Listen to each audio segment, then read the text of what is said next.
Hey, what's up, guys? Welcome to another episode of the Meaning of Podcast. This is the podcast where we get into the deeper meaning of your favorite directors working in Hollywood, or maybe not working in Hollywood. But today is going to be a fun episode because we're talking about one of our favorite filmmakers and a filmmaker that always has something to say. Very strong, passionate, powerful filmmaker, Mr. David Fincher himself. David Fincher. We're talking about David Fincher. But before we talk about Fincher, we're going to get into your questions and your comments that you left us.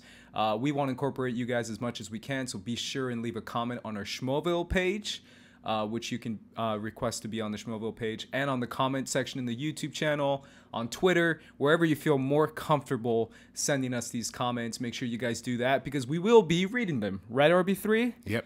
All right, let's see if you have one ready. Yeah. So we have this one from Juan Pablo Ferrero, who writes, I love all of Edgar Wright's films. The themes of friendship that he treats in Shaun of the Dead and The World's End are things I can relate to the most because I believe we could all relate with Simon Pegg and Nick Frost characters in both films. We can relate being the third wheel to your best friend or feeling attached to a friend because you think he is at his lowest point. And in The World's End, you feel for Simon Pegg because he wants an escape of his miserable reality and wants to fix his past mistakes. These are the deeper meanings that elevates the movies from good to great. Love the show, watching every week. Wow, thanks, man. Yeah. Appreciate that a lot. Yeah, no, and I think that's true, like the themes of camaraderie and friendship. Absolutely. That's like, such a good point because being the third wheel. That's the probably the biggest theme that Edgar Wright does in all his films is, talking about his best friend and talking about having time to spend time with your friends. Where it's, again, we mentioned the pub and we mentioned drinking, which again kind of reinforces the, like you said, camaraderie of having that friend next to you. That's really cool. Thank you. I appreciate that one. I'm going into Twitter. Just some people giving us shout-outs. I have to give them shout-outs back. Delicia April gave us a Twitter shout-out saying, so happy Ace and RB3 covered Edgar Wright. This podcast just became one of my favorites. Can't wait to hear the next episode. Thank you, Delicia. That's really nice of you. Yeah. I know also we mentioned Cody Moore last week, who mentioned how she really didn't like Kingsman 2. Yeah. And then she responded eventually to us saying, thank you. Love the conversation about the style accessibility in Wright's films.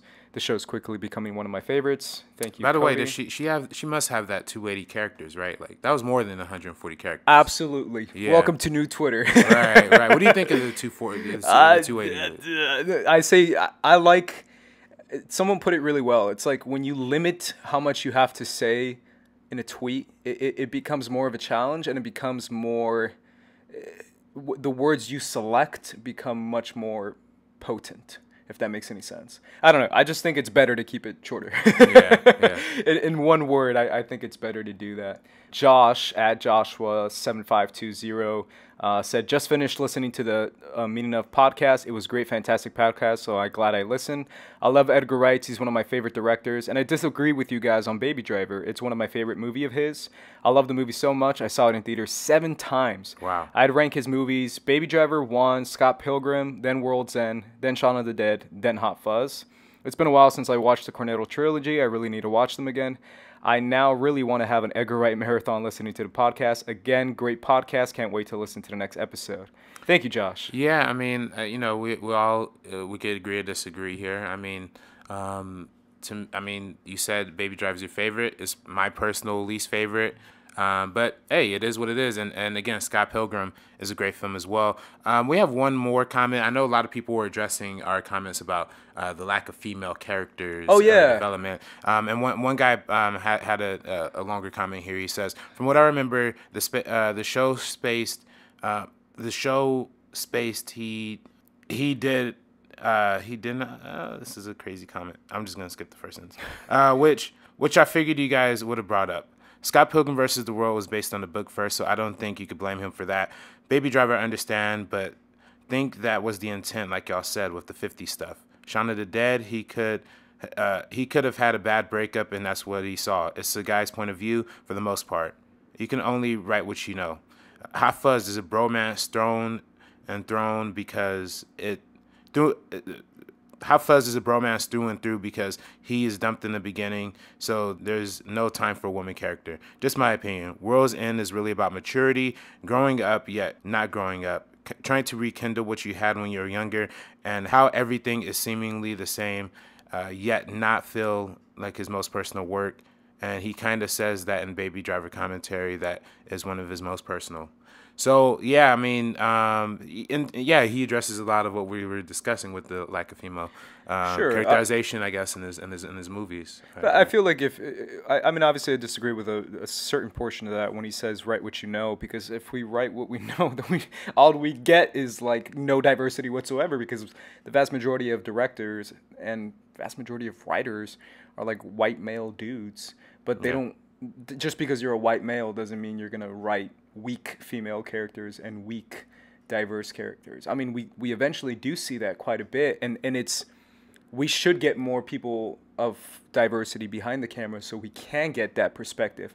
But just because I'm not from a certain race or I'm not, you know, a woman doesn't mean I can't write a strong female character. I mean, that's just my opinion. I feel like that's just too limiting as far as director, as far as a screenwriter goes. Right. I mean, you know, and addressing kind of what he was saying, maybe he was, you know, and you know, the Shaun of the Dead thing, you know, from that perspective, it's like he could have been going through a breakup at that time. Maybe that was his way of reconciling with it. But that being said, does that justify? I mean, I think Lindsay's a pretty decent character when it comes to that movie and Shaun of the Dead. She's not too like overly characterized. And again, Scott Pilgrim being based on a book, but to that I would say like that's probably his strongest example of having a female character, and that was something that was based on the book, right? So I don't know. It's just an interesting conversation. It's a tricky situation for sure. And again, I know Jen mentioned the comment as well on the Schmoville page. She left a really long comment talking about how she understands where Edgar Wright's coming from, and she feels like yes, he may not write the strongest female characters, but she feels like what he does give is, you know, enough at this point, and hopefully eventually down the line we'll see more representation and even a stronger female character. Right. But I do feel like it's not an excuse. I feel like there should be, you know what I'm saying? Like 50% of this world is female. I don't feel like an excuse should just be like, well, I'm a dude, so I'm gonna write dude movies. Well, not necessarily. I don't think that has to be the case. But again, that's a topic for a whole nother conversation. Right, right. Let's jump into David Fincher. Right now, David Fincher is in the news because of Mindhunter, which has come out on Netflix.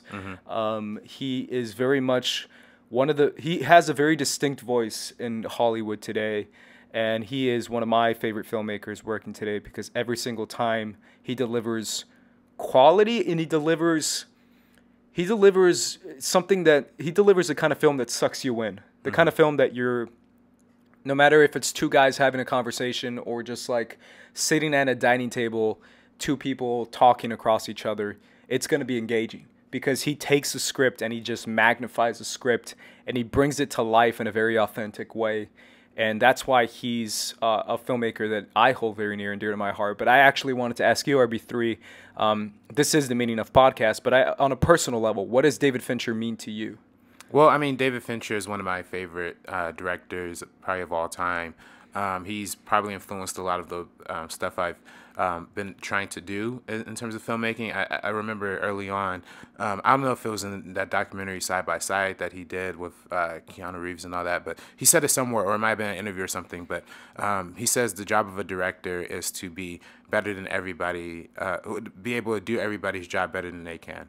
You know, so I've always taken that approach, and like me trying to pursue filmmaking, me going into college and whatnot, like I gotta be better. I have to do better. I have to know how to edit like great. I have to know how to be a great DP. I have to know how to be a great sound guy. I have to know how to write. And that's all qualities that Fincher brings to his movies. And that's why he comes off as such a great collaborator, where he collaborates with a lot of the same people over and over again, is because after a while they speak all the same language. They know how to do that. And with his films, to me, we'll talk about The Social Network a little bit, but that was one of the seminal films for me, trying to getting into film.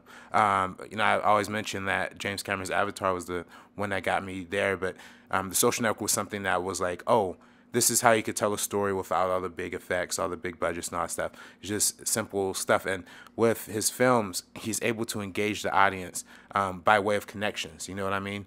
More than any other filmmaker, I think, working right now, he understands what the meaning of eye lines mean and what the meaning of changing thought can represent in his films. When you watch his movies, and we'll talk about them more in depth when we talk about some of these films, but when a character is making a change in decision, there's a cut, there's a change in shot. You know what I mean? So he understands that that the elements of editing and the elements of cinematography and matching eye lines and matching movements that the characters make, those are all key essential elements to engaging in connections. And when there's a lack of connection, that creates a lot of drama and conflict. So yeah, he's great.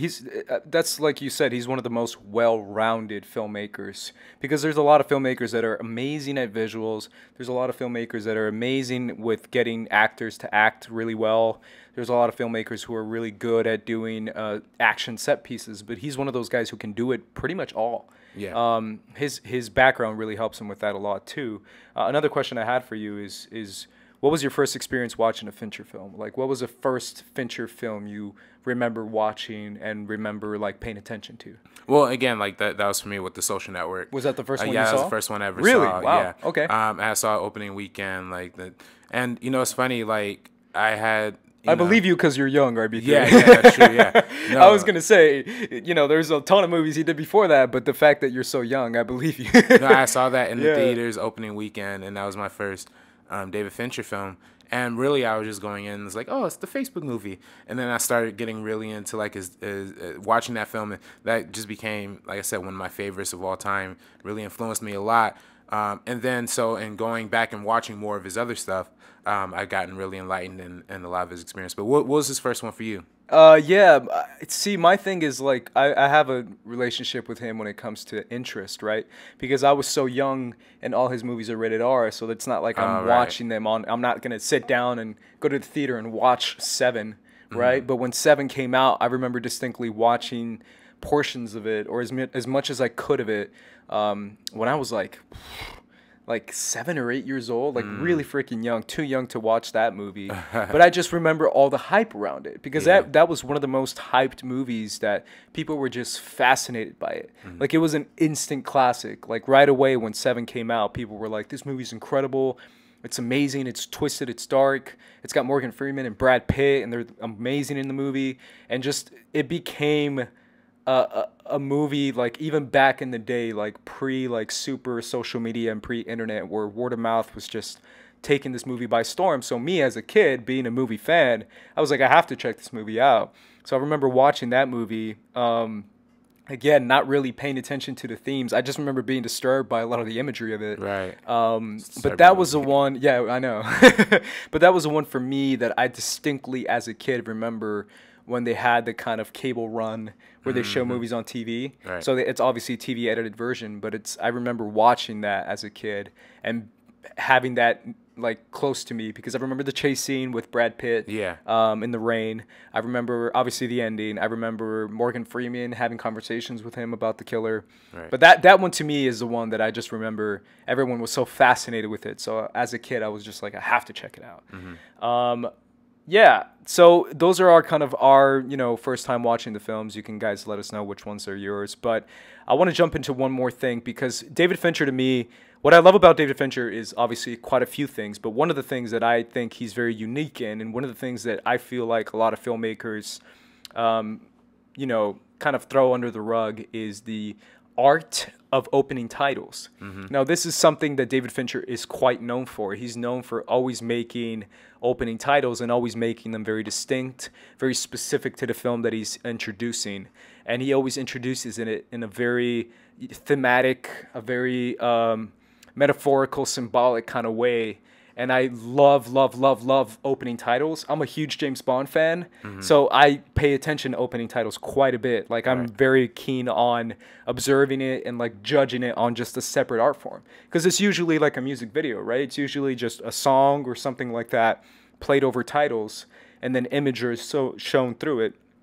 but you can get so much out of that. Like you can get themes, you can get symbolism, you can get emotions out of an opening title. So I love that very much, and I love that David Fincher loves it as much as I do because he always does it in all of his films. And I wanted to do our favorite opening titles of David Fincher before we get into his films, because I feel like it will spoil it eventually if we get into his films, because I feel like this is such a separate art form that I think it's appropriate to separate it from the rest of the conversation as far as his filmography goes. So I'm going to ask you first, what is your favorite David Fincher opening title? Well, RB3. Well, you know, I want to preface this by saying, like, you know, you're talking about opening titles, how they have like this historic thing, and we don't really see them anymore in modern movies. And I love them so much. Yeah, it's really because the whole thing kind of started is, you know, they needed something to fill the audience in while they're shuffling into the theaters back in the early days of cinema, because this you know, the reason why they're called trailers is because they used to come at the end. So and like when audience will show up to the theater, they still want to get popcorn and stuff, so the opening credits will be a supplement for that. But now there's, you know, it's a different distribution now. In terms of my favorite Fincher one, I think this is the opening credits for Seven is something that as soon as you watch that, you know immediately what kind of movie you're getting into. You know, you see the dude like scratching the skin off of his like fingertips and the sewing. The Notebook. Yeah, it's just see a lot of Notebook. Yeah. So it's really intense. I have to give an honorable mention to The Social Network too, though. That one's great too. Just the simplicity of just somebody walking through campus, but how it's just so beautifully dramatic with the score, thematic, the overture, you know, giving you all the themes in the beginning. With that, and the little piano score that plays over it. I recently watched it, so I know about like the little like the classic Social Network score, which is fantastic. Right. Playing over as Jesse Eisenberg like runs around the campus and stuff in the rain and stuff. That one's great, dude. I love it because it's all establishing shots of the cinematography. Yeah. And it really shows you like, wow, this is incredible. And you know how they had to do some of that is because like there was no camera that was long enough to like, or had a wide enough lens to track all of his movements. So they put like 6 cameras on top of one roof and like lined them up side by side. So then when he was walking, he'll be walking into frame for different cameras, and then he digitally stitched all of those shots together. That's some next level thinking right there. The 7 one obviously is very near and dear to my heart as well. Yeah. That one, I mean, we're gonna get into a tiny bit about his background, but that one you can tell that's like for anyone who's a 9 Inch Nails fan, that is 9 Inch Nails right there. And as soon as you see that opening title to that, you're like, this guy directed 9 Inch Nails? Yeah, he did. Yeah. And he's friends with the guys from 9 Inch Nails too, but my favorite, and I know it's the most like over the top one, but it's one that I like it because it's so over the top. It's a girl with the dragon tattoo. Oh, I love that one. That's so it's good. playing the immigrant song's playing in the background, and then it's got the dark liquid kind of you know, covering over the actors and stuff. So you see Daniel Craig's face, and you see a dark liquid like cover his face. You see Rooney Mara's face through the dark liquid. You see imagery of dragons coming to life. You see imagery of hacking. You see imagery of abuse of women, because it's the theme in the movie as well. It's very thematic and it's very symbolic of what's going on in the movie, because you see, you know, suffering, and you see hacking, and you see people being covered by this twisted dark liquid that's almost coming to life, all while the immigrant song's playing in the background. It's as soon as I saw that first time I saw the girl with the dragon tattoo, I'm like, this is incredible. I love it so much. Give me more of this stuff. This is so cool. It's very dark, very twisted, but I like how it introduces the story, and it tells you exactly what you're going to get in this movie as far as how odd it's going to be. I just love that one. I remember when that movie came out, and then the opening credits for that movie had actually like leaked online before the visual effects company like accidentally leaked it or something. Yeah. And then like it was like a big deal. Like apparently like Fincher got really mad about that. Too. Like but it's like one of the most like expensive opening title sequences too. As far as like visual effects, for sure. Yeah. That's the other thing too. We're gonna jump into a tiny bit about Fincher's background before we get into Alien 3, which is kind of going into his background, but Fincher kind of came from the world of visual effects with working at ILM. He did visual effects for Return of the Jedi. He worked there. I know he was a cameraman as well, but he has a very specific vision when it comes to visual effects, because all his movies are very grounded, and for some reason he always uses a lot of visual effects, whether it's like CG blood or CG images of violence or CG background, a lot, especially with Zodiac, or even Social Network as well. He's very keen on using that quite a bit, and that's partially his background. His other significant portion of his background is making music videos, specifically for like huge pop stars like Madonna. And he kind of became well known as one of the best music video directors like ever at that time. And from there, Fox decided that they have a script and that every other director has dropped out because they had so many directors attached to this movie, but it's Alien 3. This is what Fox was banking their whole studio on as far as like making money and as far as like making a significant vision. They loved Ridley Scott's vision. They love James Cameron's vision, and they wanted to reinvigorate this franchise and make it like a very profitable franchise. And they wanted a director who had a sense of vision as far as twistedness, because Alien is always going to be twisted. It's always going to be a twisted kind of movie. And also a director who was very talented. This was his first feature film, Alien 3, man. I mean, that to me is just so wild that your first feature film is something that Fox executives want you to make so much money with.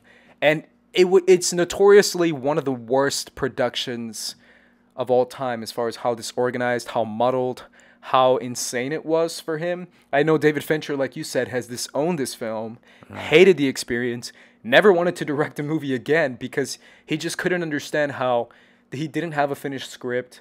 The studio gave him notes the day of, every single day of production. They were telling him to film certain things. They would cut him short on certain occasions.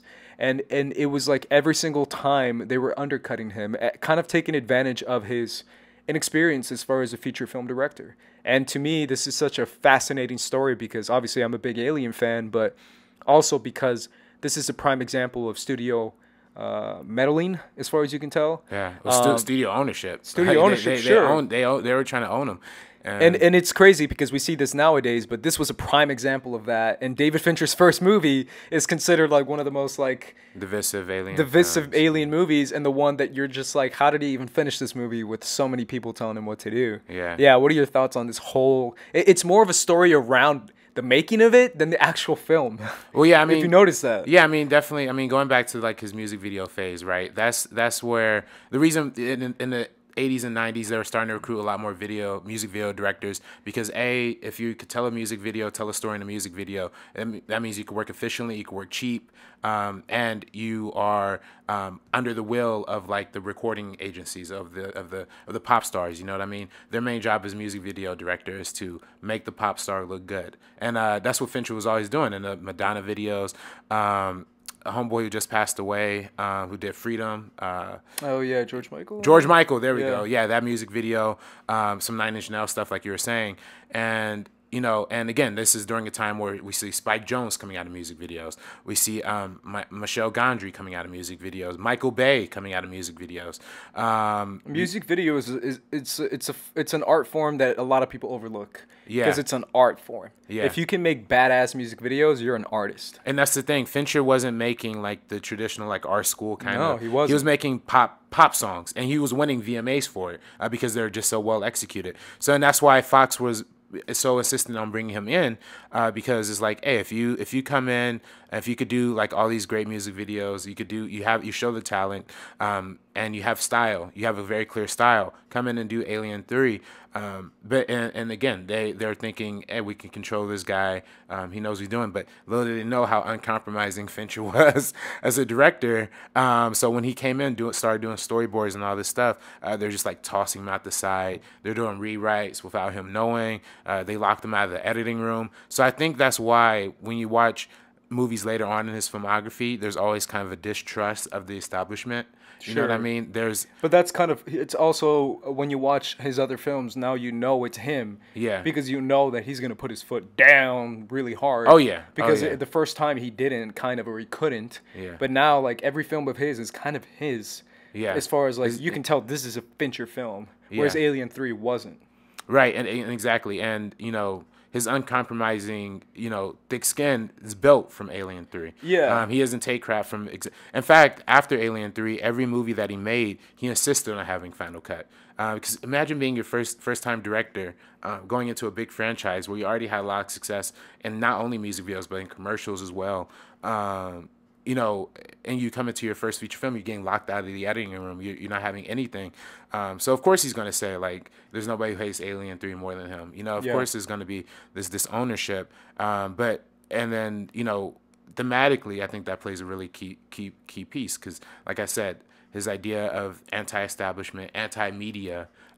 We see him even in Fight Club, which we'll talk about later, is another Fox movie, but it's also making fun of big studio, corporate, like all that stuff, advertising and whatnot. So it's just interesting. It's a fascinating story, to say the least. I recommend checking out the making of Alien 3. It's on YouTube. It's just an hour long, and you get to see a little bit of what's going on. It's funny because it plays as a behind the scenes, but instead it's just people explaining this is why it didn't work. Yeah. But the final thing I'll say about that is, a fascinating thing is, ask every single actor working on that film, knowing how crazy everything was going on with the studio involvement of that movie. Every actor on that film set defended the crap out of David Fincher, saying how much of a talent he was. Charles Dance was in that movie. I don't know if you know Charles Dance, but Charles Dance, I love Charles Dance, Tywin Lannister. He was in that movie, and he was like just raving about Fincher, how incredible he was working with actors, how he's an amazing, talented director, and how he kind of was bummed that this was his first experience as a feature film director. Same with Sigourney Weaver, saying how talented Fincher was. So, and I think this is an underrated movie too, by the way. It's crazy because it actually isn't. Yeah, it's not. It's people play it as the worst Alien movie or a terrible Alien movie. No, it's not bad as Alien 4. No, there's exactly, and also the visuals of the movie, the feel of the movie. It feels so alien, steampunk, crazy. Gothic. It's got such a distinctive feel, and I love the feel of the movie so much, and you can tell that's a Fincher staple in his filmmaking, because a very significant portion of his filmmaking is going to be his visual style. So that's why, to me, Alien 3 kind of has a very significant role in his career and in his filmography. Right.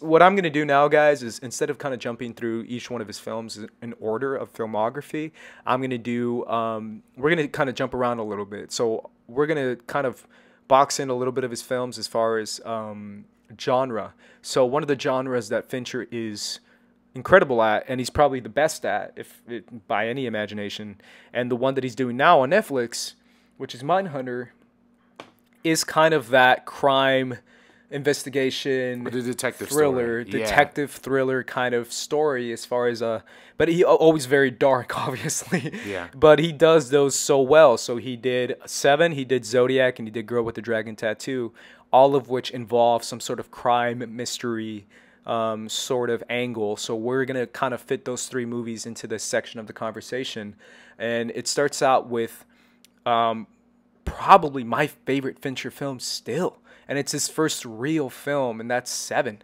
Seven, man, I told you this before, but it's one of those films that I remember all the hype around it because it was such an incredible movie. It's so well directed. The story beats are hit in every single portion of the story so well. It sucks you in so much with the character of Morgan Freeman, of a Brad Pitt, who plays the young detective who's very eager. And at the same time, it's a very disturbing serial killer mystery of how this guy's so insane to the point of doing the 7 deadly sins. So it's part religious, it's part disturbing, it's part psychopath, it's part sending a message as far as what's wrong with society and the world, and as far as sins. It's an incredible film, and it's his first real film. So this is kind of what he started out with, and to be honest, it's a classic. It's a straight up classic. No one is gonna forget the lines in this movie, the moments in this movie. What's in the box? Yeah, what's in the fucking box? What's in the box? There's so many moments that are just it goes down in film history as one of the most significant movies of all time. Yeah. Seven, that's how powerful it is. What do you think of this movie? No, it's great, man. I agree on all fronts. It's a classic. It's a great like noir tale.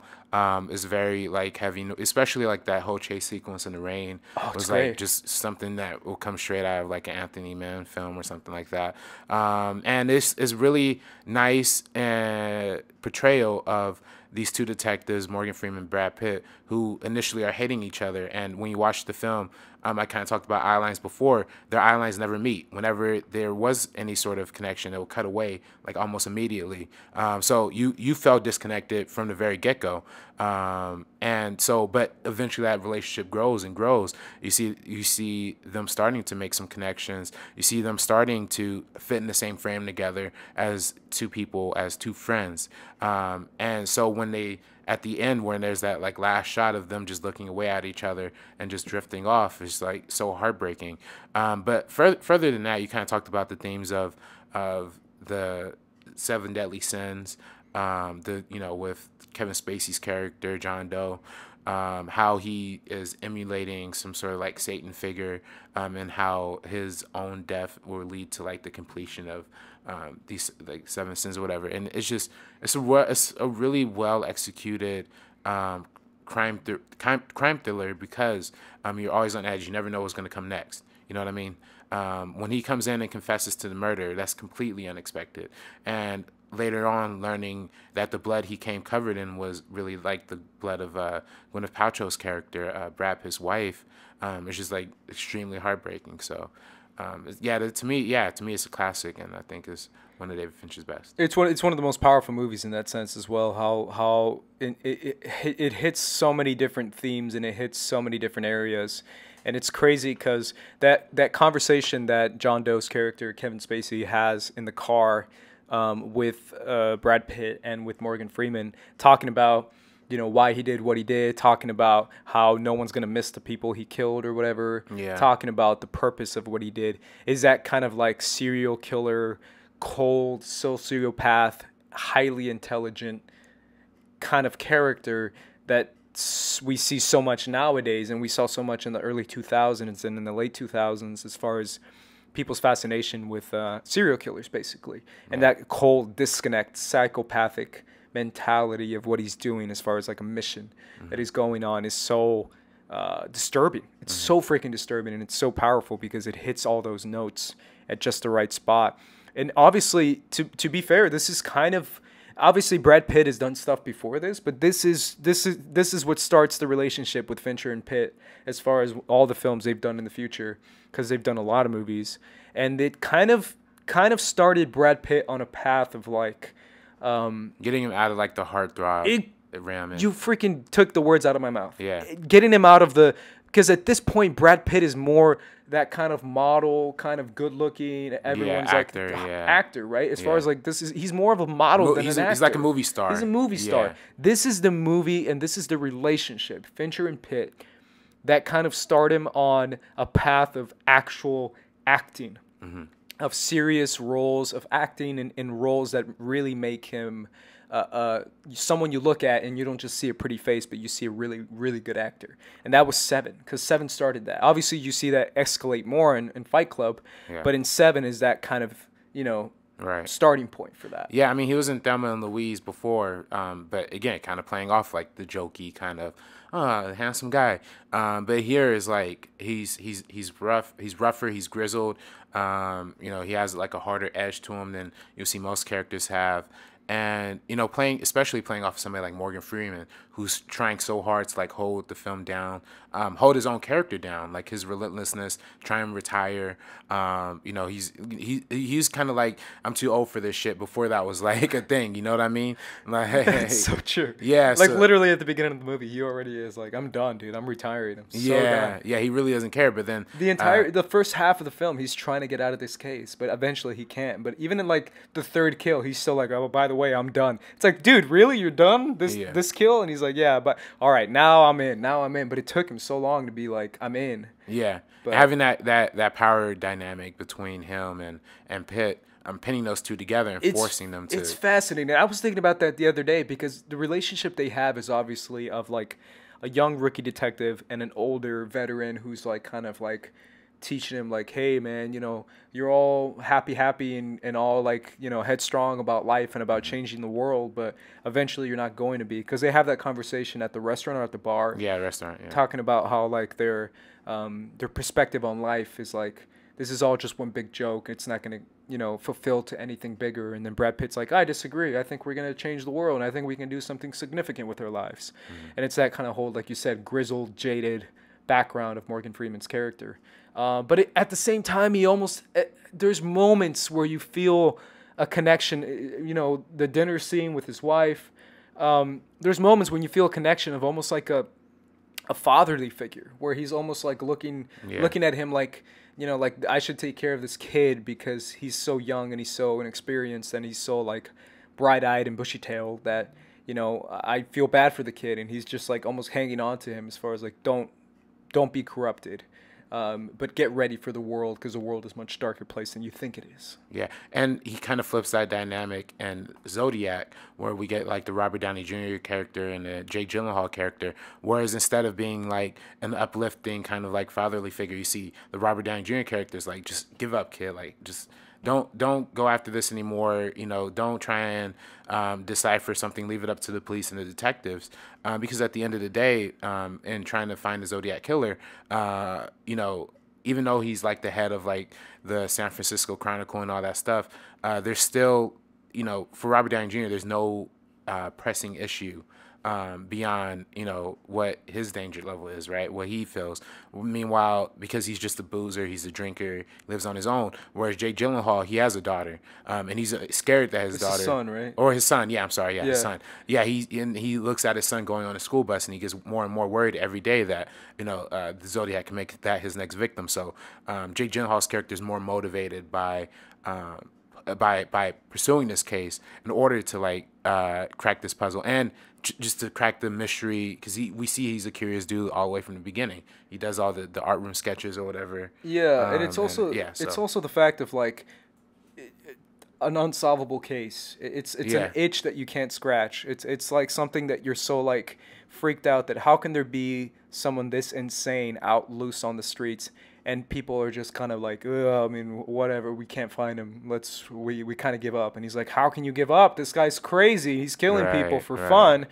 And you're just going to let him just kill people? Like, we have to find him. Like, that obsession that Gyllenhaal's character has throughout the film is very much like, like, I can't let this guy be loose on the streets and just killing people. And it's also that, again, with Seven, that fascination with the killer, the Zodiac killer, being someone so like bigger than life as far as how crazy and how psychotic can you be, that we just have to find this guy. And it's that fascination with serial killers that Fincher is very much good at portraying, because Zodiac it does that so well. It does mystery really freaking well. Yeah. And Mark Ruffalo's character is also great at that too. Yeah, I mean, it's a 3-hour film, but you're left on the edge of your seat for like it's probably like 2 hours 45 or something like that, but you're left on the edge of your seat the entire time, because you keep asking these questions along with these characters. You know what I mean? You're put in the passenger seat of Gyllenhaal's character, of Ruffalo's character, and you're discovering just as much as they are. You're getting the same amount of information, and especially for a director like Fincher, who's so visual, he's also so good at getting exposition out, because this movie is just chock full of like lectures and monologues of like explaining the things, but he does it in such a way, like we're talking about creating drama. Like I alluded to before, the way he's able to shift and show somebody making a decision by like carefully choosing where to put like a close up, you know what I mean, and where to cut, and to show you that this is this new thought that's going in this character's head, that really amplifies the drama and the conflict in each scene, because now you're able to understand when the lead is onto something, or when he's not onto something, or when the antagonist is onto something, like the main guy who they think is the Zodiac killer. When he's talking, you start to understand when he's starting to get led on, when he becomes afraid. So it's brilliant filmmaking. Yeah, it's all about. It really is all about like the power of filmmaking and the power of creating tension and creating interesting conversations and interesting exposition, because I feel like exposition now is so taboo. It's so like exposition. Like most people who work in film and stuff are like, let's do less exposition, because too much is like ridiculous or silly or something like that. But I think that's such an incorrect way of thinking, because it's not about exposition. It's about the way you do exposition. And Yeah. Fincher is probably the best at creating moments that are just all exposition, all conversation, and doing it in a way that's very organic, and in a way that makes you feel more invested into what's going on. It makes you kind of like lean in a little bit towards the screen, kind of like tilting your ear towards it because you want to hear what's going on. Right. It's that thing too, like, and I know I'm going to bring this up, but it's really that thing in anime where if anyone who watches anime is all exposition. It's incredibly so much exposition. Like, watch the original Death Note. That thing is incredibly all exposition, but it's so well done, and the tension and the beats are so put together so well that you're invested into it quite a bit because of that. And again, let's see a Fincher Death Note movie. Right, that'd be great. That'd be excellent. No, but I'm saying, like, he's so good at creating those moments that for me it's like, that's what's so good about these types of films, these crime thriller detective stories that he does so well. And it's another thing for the Zodiac Killer, because that's a movie that people look at that and it's all talking, dude. Yeah, like, name me it one is. action scene in that movie. It's almost all conversation. It's just all talking. And, you know, we're going to talk about some directors who, you know, might not do exposition. Well, we'll get to a Nolan episode one day. But see, with Fincher, though, you're able to grasp on the information because he lays it out so clearly and concisely as well. You know, and when we discussed The Dragon Tattoo, Let's do it. Yeah, I mean, that's a movie. When you read the original book, like I had listened to the audio. Oh, you really? Yeah, that's insane. And it's a different experience because it's a lot more. There's a lot more elements. There's a lot more plot elements, but it's a lot more plotting that goes into it as well. That's a movie. That's a book where, and the original movie is. Tones it down a lot to an extent as well, but that's a book that relies so much on the information that's provided and what's not provided, and how you explore that. That when Fincher does it, he cuts down a lot of like those big chunky pieces of exposition, just kind of focuses on and narrows all of it down to make sure that everything stays compelling and stays within a certain rhythm. Of his filmmaking. So it's crazy because on a personal level, The Girl with the Dragon Tattoo is one it's a movie that I caught interest in on my own. Obviously, my family's not going to be into Girl with the Dragon Tattoo, but this is one that I just saw on my own, and then I caught interest in it quite a bit. The thing that stood out to me the most in this movie, obviously, is Rooney Mara. Oh, yeah. Who is one of my favorite actresses working today, and this is kind of the introduction that I got from her, and now I consider her to be one of the best actresses working today, and she's absolutely fascinating and absolutely engaging, and she submerges into her role so much. And I remember this role was such a coveted role. A lot of female actors wanted to play this. Natalie Portman at one point. Natalie Portman, there was a ton. Scarlett Johansson was in talks. Yeah. But this girl who was semi-unknown got the role, and the way Fincher portrays her character and the way Fincher submerges you into who she is more than just look, because the look is so significant because you see her look and you're just like, damn, who is this girl? But it's her characterization, it's her personality, it's her drive and her passion in a very subdued way. It's crazy because you see those passionate people in film and you see those passionate people in real life who are very overt and very extroverted. But you don't see passionate people who are introverted. And that's what Lisbeth, I think her name is in Liz or Lisbeth is in the movie, where she's an introvert, but she's so filled with fire and filled with passion. And the way Fincher captures that is absolutely fascinating, to say the least. And it's one that got me on the edge of my seat watching this movie, because it's a movie that I like quite a bit. Obviously, I'm a sucker for Daniel Craig, anything he's in. I love that guy. But then again, this movie is obviously has a little differentiating things because it's based off the film, it's based off the book. It's based off, certain things that come from that side of the world, because I think it's Swedish. It's Sweden. Yeah. So that side of the Sweden world, as far as their connection to the Nazis, their connection to the Jewish kind of situation that they have over there as well. And it's very specific to that area of the world, but at the same time, the remake does a great job as far as capturing all those things. Yeah. And I absolutely love this movie because it really does keep you invested, and it's more on the character than on the story itself. Where I feel like his other films are a little bit more centered on the story, as far as his other two, maybe Seven and Zodiac is a little bit more like who is John Doe, who is the Zodiac killer. This one is who is Elizabeth finding this situation. Right, right. And, you know, and especially with something like Girl with the Dragon Tattoo, that is so heavily dependent on his main character. I think what David Fincher did, which I think is very subtle, but also works very well, is he kind of like subtly merged the idea of the genre of mystery with the genre of cyberpunk, which are not two genres we often see come together.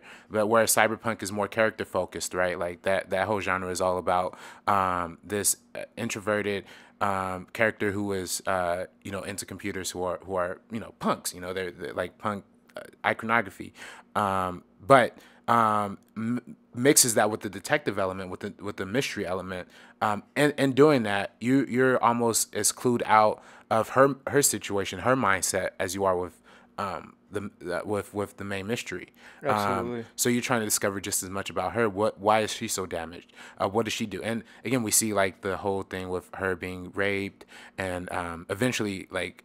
And which I think is a great arc, her reclaiming her power and like raping the other guy back and tattooing rapist on his stomach, which I think is great. And but also like her romantic interest with Daniel Craig's character. Yeah. Exploring that gives her a little bit more humanity as well. You start to see like she does actually have some empathy. She cares about somebody other than herself. So, and she's willing to support that. But it all comes to like a heartbreaking end at the end. So yeah, for sure. It's one of my favorite Fincher films that I feel like a lot of people are like, meh.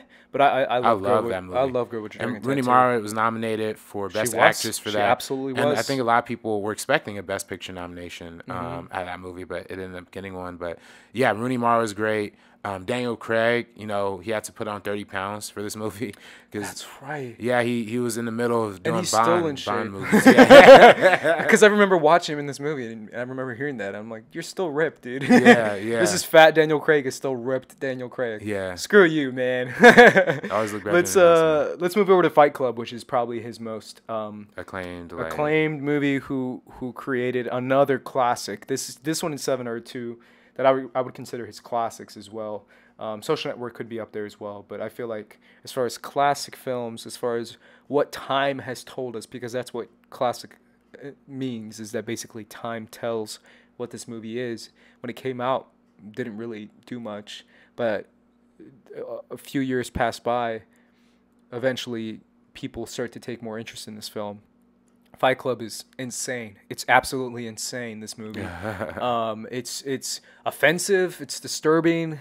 It's odd. You can't put your finger on it, and it's absolutely fascinating. And it has inspired so many different things now, especially Mr. Robot, which is something that you love. Yeah. And yeah, man, Fight Club is crazy, man. I definitely want to get into it, but before I do, I want to hear your general thoughts on it for sure. No, I mean, I love this movie. And it's funny, like I watched it and loved it and kind of went through a period of not really liking it as much, just because of how like overly masculine it is, like how much is all about like machismo and all that. But at the end of the day, I think it's kind of a satire of that. Like Fincher has said it is a satire. Yeah. So which to me is crazy, because you watch it and you're like, is it a satire? yeah. Does he really believe this? Yeah. But it's funny. Like it really is when angst and like maturity like reaches like intersection, and what that would do to somebody's like psyche. And obviously it's about the narrator, who's played by Edward Norton, who imagines. It's spoilers, by the way, guys, if you haven't seen Fight Club. Yeah, for Fight Club, we'll spoil Fight Club. We won't spoil all his movies, but come on, Fight Club is Fight Club. Yeah, so it's him and Brad Pitt, the same person, and it's kind of like a micro commentary of like, oh, this is we are always trying to act how we perceive our definition of manliness is, of manhood is, but ultimately it leads to this guy having like multiple personality disorder. Like he isn't able to distinguish when he's himself and when he's somebody else. So I think this movie's great. I think it's fascinating. Helena Bonham Carter is Incredible. like underrated in this movie. I think it's criminal how good she is, and just everything. So yeah, this is It's one of those movies that deals with so many different themes in the movie. I mean, one of the main themes in the movie is obviously consumerism and oh yeah, capitalism. oh yeah, There's a line that Tyler Durden says, which is, "We are what we buy," or we buy what we perceive ourselves to be," something like that. yeah, Where it's like the product that we place ourselves in is what we choose to define ourselves with, whether it's like the type of clothing we wear, the type of underwear we wear, the type of car we drive, whatever it is. It's like we try to find identity in what we buy and in what we wear. yeah. Kind of like Edward Norton's character in the beginning with And IKEA. IKEA, yeah. It's yeah, so I was funny about that to they mention. actually mention IKEA, and you're just like, damn. Yeah, they're going IKEA hard. back in 1999. Right. But IKEA was And they always have been the big. little Starbucks cups in like every frame. Starbucks yeah. is very much a big role in this too, and it's funny because it wasn't even as big as Big it as is it is now. now, Yeah, yeah. it's crazy. But that's a big role in this movie as far as identifying that. But the one that I want to talk about the most is, like you said, masculinity. Yeah. How this is machismo, like masculine. Going away from there's a very very significant scene in this movie when Tyler and the narrator Edward Norton's character are on the bus and they see that Calvin Klein ad of like the Yeah. ripped dude, and then I think it's either Edward Norton or Tyler Durden that says, "Is that what a man is?" Because it shows like the guy kind of like doing like a really goofy kind of feminine Yeah, pose, but right, he's super right. cut and he's super ripped, and that. And it's 2 seconds long, and then it just cuts away. They don't really mention it ever again, as far as like what a man is or whatever. But that kind of is that masculine like version of like, it's not how we look, and it's not the kind of woman we're with, but it's who we are as a man that defines us. And that's kind of the whole concept of fighting, where it's like fighting is the most primal form of expression that man has ever done. Yeah. That's their form of expressing themselves, and it's the most masculine, most basic, most primal thing inside of man to use as a tool to express themselves and vent and almost break down barriers and break down walls within themselves, because it's so obviously looked down upon in society, right? If you go up to someone and you punch them in the face, it's not okay. Right. But that kind of mentality is breaking that societal norm of fighting and making it okay. It kind of is what the film is kind of trying to say as far as a man, right? Right. Where it's Edward Norton's character is walking through work and he says it in the movie. He's like, "I'm very proud. I'm okay with showing my blood. I'm okay with showing my face beat up. I'm not disturbed by people staring at me. I'm just like, whatever, dude." Like, he has that kind of mentality. Yeah, and with him having Tyler Durden as like his alter ego, it allows him to like free himself of like these conventions that he believes manhood is. And freeing these conventions, he's literally interpreting another human being with him, kind of epitomizing what manlyhood is. So in that, he begins to free himself from what societal norms kind of associate with manlyhood. He quits his job. He lives in a broke down like house in the middle of the city or whatever. He literally burns his apartment that are like flashy like commercial consumerism like images or whatever, and goes for like this broke down house because he's just free. That's his idea of being free, at least. And I think that's what's really interesting about this movie is that when especially with somebody like Fincher coming from a advertising background, with him working with music artists and with commercials, he's so heavily poignant on criticizing those aspects of life, that, like you said, with the Calvin Klein thing and just in general, with the overall attitude of how men are supposed to be marketed, with the insurance, like, going out and getting like checking auto insurance or see if that applies, because it's like he says something about like 9 times out of 10 it's a man driver who does. I don't know. It was a really weird thing, but again, that's highly emphasizing on why masculinity is the problem in like society. Sure. So it's really like it's real underlining of that theme. Yeah, and like you said about his alter ego as far as Tyler Durden, it's also, I forget, it's on the tip of my tongue, off the tip of my brain, but Nietzsche's Übermensch. I don't know if you know about Nietzsche's Übermensch. What's that? It's the creating a Superman, a version of yourself. Oh, okay. I think he's Russian, but it's a very famous book and a very famous philosophy as far as it's a beyond man, creating someone who goes beyond all the society's norms and all of stuff that's holding him back, as far as breaking all the walls, saying whatever you want, doing whatever you feel like, talking the way you feel like, being confident in yourself. And that's Tyler Durden for him. That's his super version of himself.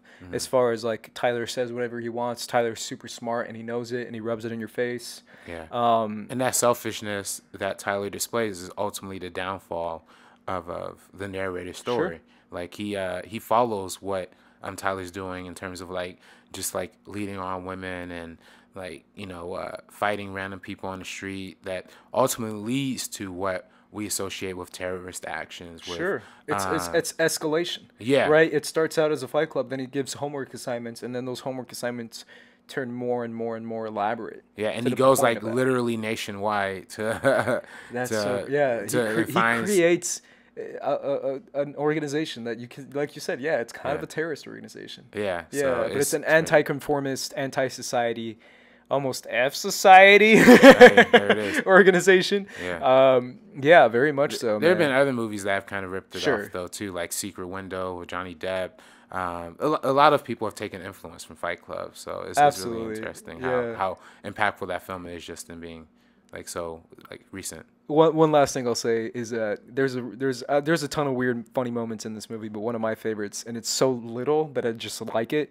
There's a scene when people are coming to Tyler's house, Tyler and the narrator's house, and they each have to wait 3 days without food outside the door and stand at attention like a soldier. And then every day Tyler and Edward Norton come out and insult him. And then the first guy he's just some random dude, and Tyler comes out. He's like, "You're too young. Get out of here, man. You're too young." And then he comes back outside and he's like, "You're too young." And then eventually he comes inside, and then Bob's character, Meatloaf's character, comes in. And then he comes outside and he's like, "You're too fat. Get out of here. You're too fat." And then eventually he comes inside. And then the last one's Jared Leto's character. And Jared Leto comes inside. And he goes outside to tell Jared Leto. And then it's another guy telling him. And he's like, You're too blonde, dude." He just couldn't think of anything for Jared Leto. And I just thought that was so funny how he's like, "You're too young, you're too fat, you're too blonde, man. Get out of here." But Jared Leto's in this movie too. Shout out to Jared Leto, who I like. Again, we talked about him in Aronofsky episode, but and the narrator just beating the crap out of Leto during that one Fight Club sequence is just hysterical to me. Oh yeah, absolutely. Let's move on to 3 more of his films: The Game, Panic Room, and Curious Case of Benjamin Button. The Game is one that it stars Michael Douglas, and it's a crazy freaking movie. I don't know if you've seen this movie. Have you seen The Game? It's insane because it's kind of this whole weird. A lot of it has to do with high class, high society, elite 1%er. And how that leads to loneliness. But it's also like the 1%ers version of like, they paint it as a vacation or as like a birthday present, where it's like, this is Michael Douglas's birthday present to play along with this weird, RPG kind of game, like a real life version of an RPG, a role playing game. And to do that in a very elite, disturbing way, it's an odd movie, and it's a very potent one still. It's a very powerful movie still, because it still has a lot to say about the 1%ers, about the games, about entertainment, and about kind of breaking down walls within yourself. I know you really like Panic Room, and you want to mention that. Shout out to Kristen Stewart, who's in that movie. What's up, Kristen Stewart? One of my favorite actresses. Me too. I love Kristen Stewart. The game is a cool movie. It's interesting. I don't love that movie as much as his I honestly don't either. Yeah. I just appreciate the art behind it and appreciate the messaging behind it. Yeah, and it's very well made. But Panic Room, for me, that movie goes criminally underrated. It's on HBO. HBO, so I was watching it before I got here, and again, another one with Jared Leto. This is their movie with Jared Leto, actually, I think. But yeah, to me, that movie is the most Hitchcockian And Fincher he has ever loves got. Hitchcock. I'm sorry. Fincher did a documentary on Hitchcock. Actually, I don't know if you Really? knew that. Oh, Yeah, okay. he loves Hitchcock. Yeah, and you can Loves see him. it. You can see it all throughout his work. With the staging, the camera movements, and again, the attention to when to cut to something. That's all Hitchcock. You know what I mean? That's how he built suspense, and that's how Fincher always builds suspense. And I think Panic Room is definitely the one where you see like a lot of influence from like Rear Window, a lot of other like Hitchcock films. Like Rebecca with like the long camera shots. A lot of different influences you can see in that movie, but it's just so well done, man. I mean, Yeah, he creates tension incredibly well. yeah, He's yeah. so good at creating And tension. Jodie Foster doing the whole. It's funny. It came out around the same time as Flight Plan. Have you seen Flight Plan? Of course. Yeah, It's yeah. almost the same. Yeah. Fight Plan is very similar. Yeah. Yeah, they are similar. Yeah. Except this one's better to me. Yeah. But it's so nice, and I think like especially with sometimes we see diabetes tackled in movies sometimes. Sure. But that's something I connect with a lot because a lot of my family is like diabetic or whatever. So like that whole thing when like with Kristen Stewart, that's like the timeline. She has to get her medicine before it's too late, and you can slowly see her like getting a little slower, like getting a little like hazier, like mentally. She just wants to like sit down or whatever. Like that's so like subtle, but like really accurate to how a lot of that stuff goes, which I think was like really handled with care and attention. But overall, the movie's just great. And with Forrest Whitaker, and as going off the game, that's also another idea of wealth. Right, Yeah. like with Jared Leto's character trying to break into his old house to get like the money out of the panic room, and he ultimately is revealed that he lies to those guys about exactly how much money is under there.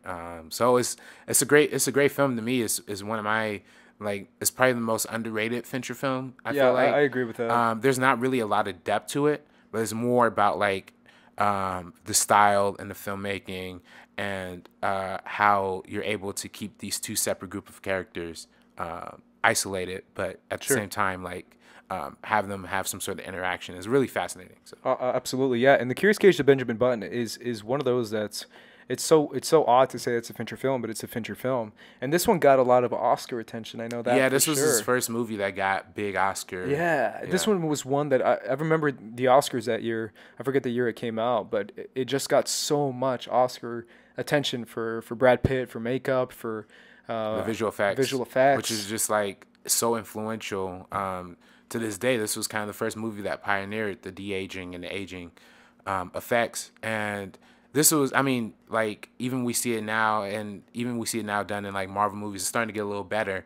But immediately after this was Tron Legacy, which did it so bad. Yeah. Even though But I then love we Tron see Legacy. it so much with like you said, Marvel movies with Robert Downey Jr., Michael Yeah. Douglas and Ant-Man. Yeah, and Haley Atwell playing Peggy. right, and Kurt Russell in Guardians of the Galaxy. Kurt too. Russell in Guardians. Yeah. I think they're finally starting to get it right now. But Benjamin Button did it back in 2008. Yeah. And did it almost better than most of these That's wild. movies now. And again, that's Fincher's very close attention to visual effects and detail. He knows That's exactly how to use. That's that effects. ILM power, bruh. Yeah, it is. Yeah. ILM is gnarly. Yeah. They're so good. Yeah, those three movies are incredible. But The Social Network is one that really. Yeah, I mean, real quick on Benjamin. I mean, I don't know what's your thoughts on that movie. I know a lot. Oh of people, no, I think it's it's definitely not one of my favorites of his. I still prefer other ones. Yeah, it's a little bloated. It's like 3 hours, like 2 hours and really 46 long, minutes. yeah. But it got Brad Pitt, like I said before, going back to a Seven. lot of nominations. It got Brad Pitt attention and acting. Attention as far as like this guy is a good actor, and that's what Fincher gave Brad Pitt. In my Taraji P. opinion, Henson too in this. That's absolutely her true, breakout yeah. role, and Mahershala Ali. Yeah, Yeah. absolutely. But The Social Network. Social Network is.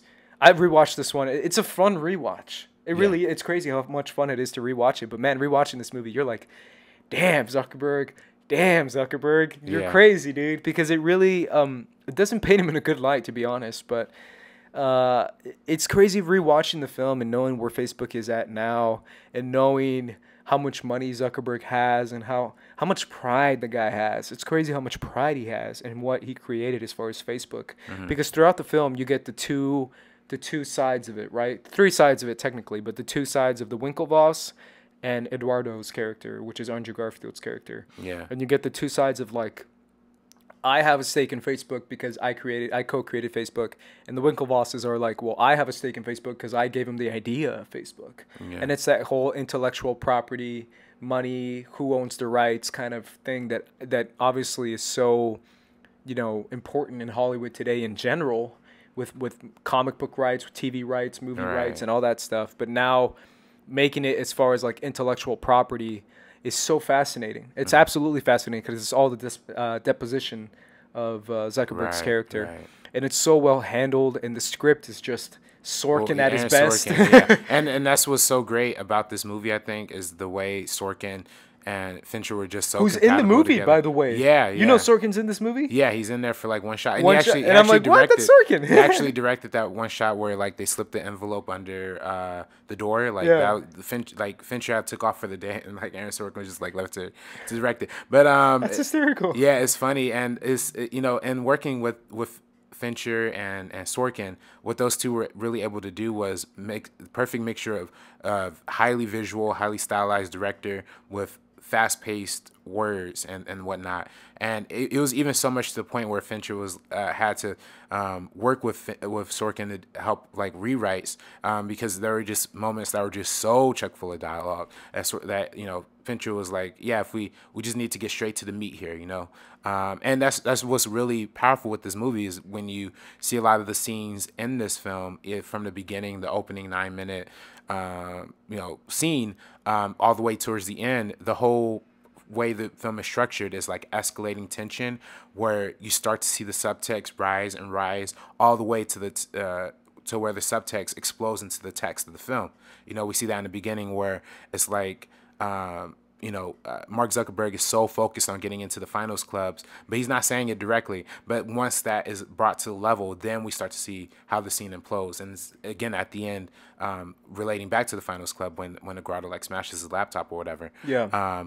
So those moments of the subtext reaching the surface are just so interesting and you feel the filmmaking starting to build up to those moments. The cuts start to get a little bit faster, a little bit more uneven, and the pauses and the breaks, even when somebody's not talking, you see somebody's reaction when they're talking, so you start to understand what the emotion in the room is like. Yeah, it's crazy. It's absolutely fascinating. I love how it's framed, too, and how everything is placed in a very specific way. One of the things that stands out to me the most, too, is just so many actors getting their big kind of break in this movie. Yeah, Jesse Eisenberg, Andrew Garfield, yeah. Armie Hammer, getting playing two parts, playing two roles. He's incredible in this movie too, and it's crazy how they paint. Rewatching this film because I rewatched it on Friday night, rewatching it and seeing the Winklevosses, and the way the Winklevosses are portrayed in this movie, they're two big douchey jock dudes, and yet RB3. For some reason, I kind of see their side.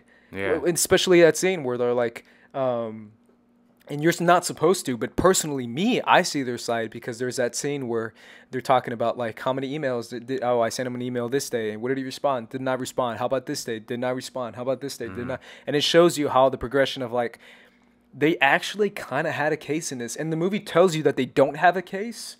But it also tells you to make up your mind on your own how the Winklevosses kind of do have a case in this, and that's why they do eventually get a settlement for $65 million, like they say at the end of the movie.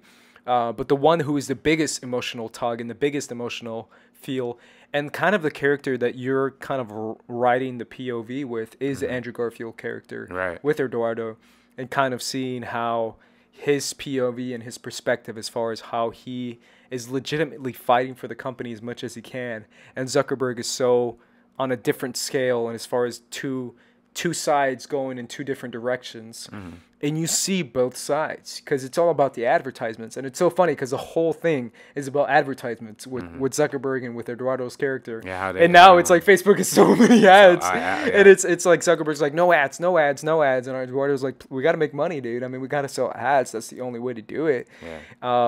And it's so funny how now the entire time I was thinking, man, so many ads on Facebook. Yeah. And this whole movie is about how Facebook shouldn't have ads. Yeah, and it's funny, and I think on a general level, it's about like their split business wise, but I think on a personal level, it's about their friendship. Of course, yeah. Like, that's really, and I think that's where the structure of the film kind of comes in handy, where they're able to cut back from the dispositions where they're like, you're just my one friend, like, or I was your only friend, and all that stuff, and you really start to see like all of this was just motivated by like a shift of ego from Mark Zuckerberg and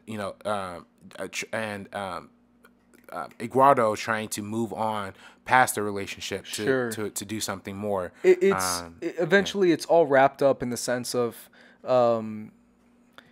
the irony of the guy who created a website that's supposed to connect people all around the world can connect with anyone himself. Right. That's the whole ironic situation of Facebook, is the fact that Facebook was created to connect. Facebook was created to get involved with friend groups and to see what they're into and to see what they're doing and to see who's doing what and who's up to what, and that sort of surface level connection. And yet Jesse Eisenberg's character of Mark Zuckerberg can't even get that surface level connection himself. Yeah. And how everything is so thin on Facebook as far as the connections and as far as the friendships on Facebook, the add me as friend thing on Facebook. Right. And yet he can't get an add me as friend either in real life. And how even if he does, it's so surface level and it's so weak and it's so unbalanced, just like Facebook. Right. Because everything on Facebook is weak and unbalanced and empty. Well, and I think that's a really good point in terms of like how the hollowness of a character like Mark Zuckerberg would, of course, inundate a creation of a social media platform. Probably one of the first like big, MySpace aside, but one of the MySpace, then Facebook, but this one kind of ate MySpace. Oh yeah, exactly, and that's why like it's the only way he can make friends is through online. So of course that would make and by not having to interact with them in person, and we see that come full circle in motion, and that's what's so great about Fincher's films, is that all of his films go like that, just in a straight circle.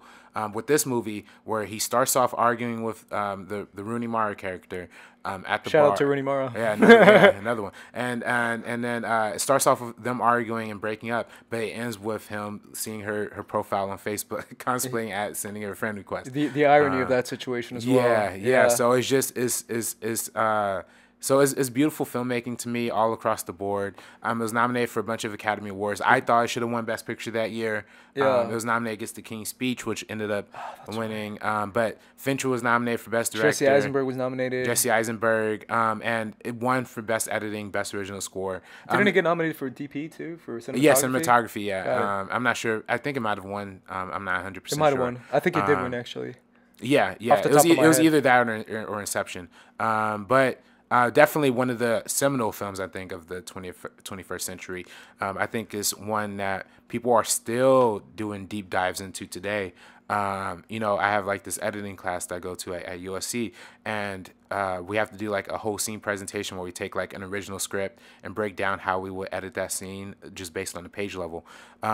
There's 12 people in this class, right? And I'm one of them. I brought in my scene to do The Social Network, and that same day, 2 other kids brought in scenes from The Social Network. That's great. We had 3 out of 12 kids just doing all different scenes from The Social Network. That's great. So I think that just kind of keys into how similar that film connects to a lot of people. Absolutely. Let's finish up real quick with Gone Girl. Oh yeah. Gone Girl is another movie that got a lot of attention when it came out, but it didn't get a lot of award attention as much as they wanted to, because it got a little bit, but not as much. It made a lot of money too. It did. It made a lot of money, and it connected on a different level for people, because the themes of this movie are very much about media and about how media can take a narrative, and how a narrative can fit a person and a story within a story, right? Mm-hmm. Because if there's a story going on in real life, people start to find the beats within the story, and they start to portray their own narrative. And that's what the media does so well. Mm-hmm. And that's how the media selects words,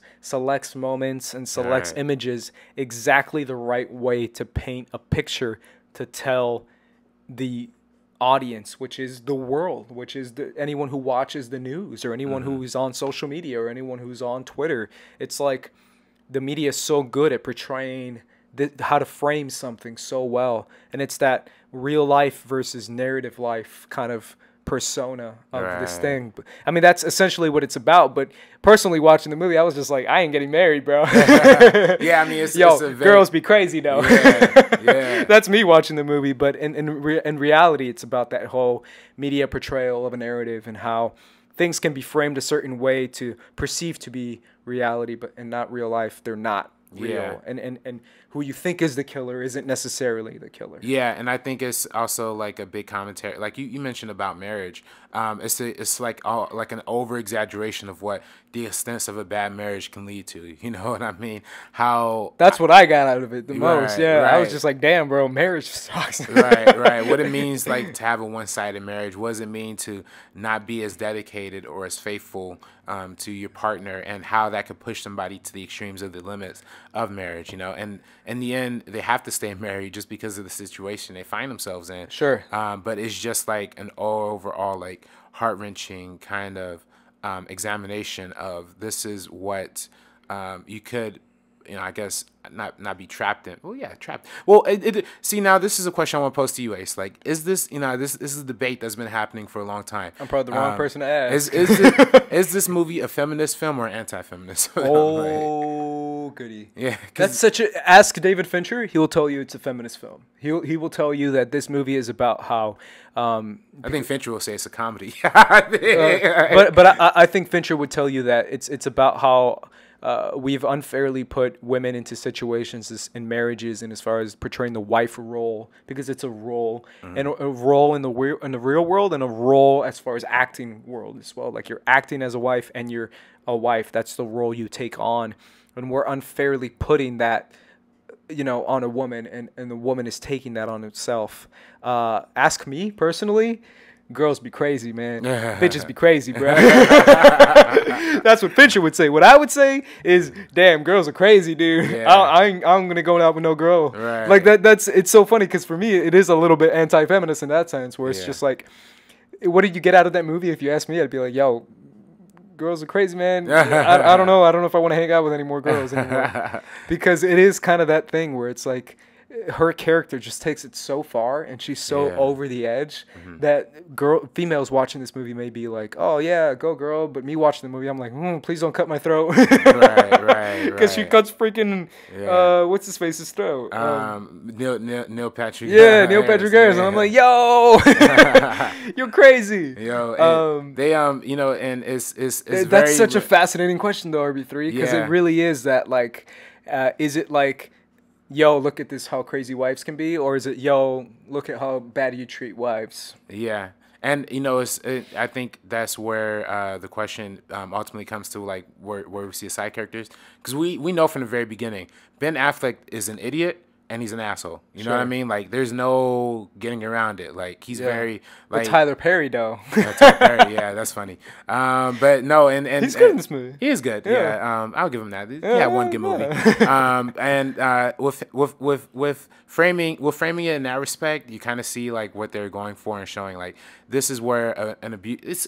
It's abusive relationship, right? It's abusive. Yeah. It's not like physically abusive, but it's emotionally abusive. Sure, but because of that abuse, it's that perfect level of, like, let's take an abusive relationship, and what if we add a little bit of this, and all of a sudden it's a murder? Yeah. Like, and all of a sudden Ben Affleck did it because of the abusive relationship. Right. That's why it's so genius, because, add a little bit of, sprinkled Dixie dust, and all of a sudden you get yourself a perfect husband murdering poor wife narrative that goes with the movie. Right. Yeah, finish your thought, but that was just saying that's kind of funny how it goes into that. Yeah, 100%. I think that's that's pretty much what I was leaning to. Is like, yeah, once it's like the cause and the effect. I mean, that's what the side of it is. So again, this is another book that I had like read the audiobook version too. There's a lot of similarities because it's written by the same author of the book, wrote the screenplay. Oh wow! So it's like they cram a lot into this movie, which they do really well. I know, for example, like one of the big differences was like when he goes to jail for the murder. Like that's a big moment in the book, and the movie is just kind of like passed through. But long story short, I'm saying this to say like in the book, and I think in the movie really well, they emphasize how mistreated the main character, I can't remember her name for the life of me, but Rosamund Pike's character kind of keeps falling victim to all these side characters. Is it Amy? Amy Dunn. How she is constantly falling victim to a lot of these situations too. She gets robbed by oh boy, the two homeboy from X-Men from Logan, Boy Holbrook and that chick. She gets into another kind of controlling relationship with Neil Patrick Harris, but all she really is aiming for is control within her own self. And her scene in killing Neil Patrick Harris like great homage to like Basic Instinct too. Like, I feel like, but yeah. So it's just like I love how in your face this movie is. It's very much like talking about the media satirization. It's very upfront with it. It's very much telling you like this is like a Fox News parody, almost. They do a lot of interesting things in this movie that I really admire. So this is my favorite movie when it came out. It's absolutely fascinating, and it's one of those movies that Fincher does so well, and he takes these characters so well, and it comments so much on what's going on today in the world that it's absolutely fascinating what he says about narrative, because I feel like that's such one of those things that a lot of people overlook, but it really is so real. It's crazy how real it is to fit someone in a certain box, in a certain story, where it's like I can ask you a few questions about something, and all of a sudden I can put you in this tight box of a narrative, and I can say, oh, that happened, that means this happened. And it's one of those things that the media does so well. Any last words on Gone Girl? No, I mean, that's basically it. Any last words on Fincher? Well, I mean, we didn't mention most of his TV stuff, of course. I wanted to focus on the films, to be honest. I would love to talk about his TV stuff like Mindhunter and House of Cards, because those are two of my favorite shows right now. Yeah. And just real quick on Mindhunters, though, I think that's a great example of what Fincher does in filmmaking.